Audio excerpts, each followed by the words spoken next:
السلام علیکم۔ تزکیہ نفس ایک ایسا عمل ہے جو تمام اعمال پر بھاری ہے، کیونکہ نماز، روزہ، حج، زکوٰۃ سب آسان ہے، لیکن تنہائی میں جب کوئی نہ ہو پاس تو اللہ کے حکم کی تعمیل کرنا اور گناہوں سے بچنا انتہائی مشکل ہے۔ تو میرے بھائیوں اور میری بہنوں، اس بات کو یاد رکھو کہ یہ دنیا جلد گزر جائے گی۔ آپ کا نفس آپ کو مسلسل گناہوں کی طرف رغبت دلائے گا۔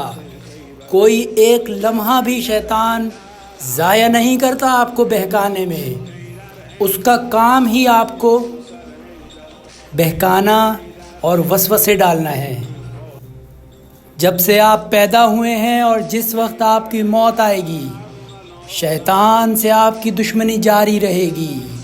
تو اس بات کو یاد رکھیں کہ شیطان آپ کے پیچھے مسلسل لگا ہوا ہے۔ آپ یہ نہ سمجھیں کہ میں نے کیا کیا ہے۔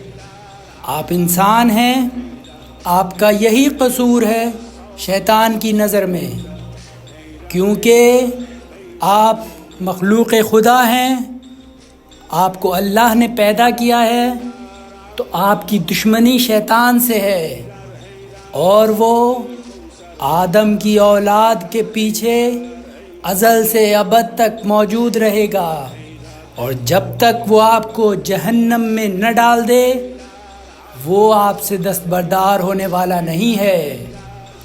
میرے بھائیوں اور میری بہنوں، اس بات کو سمجھو کہ اپنے نفس کی اصلاح کرو، اپنے نفس کو ہلکا نہ ہونے دو، اس لیے کہ شیطان آپ کے دماغ، آپ کے ایموشنز اور آپ کی نفسانی خواہشات کے ساتھ کھیلتا ہے۔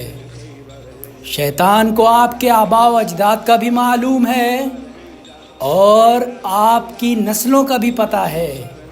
شیطان کو معلوم ہے کہ آپ کو کس طریقے سے بہکانا ہے۔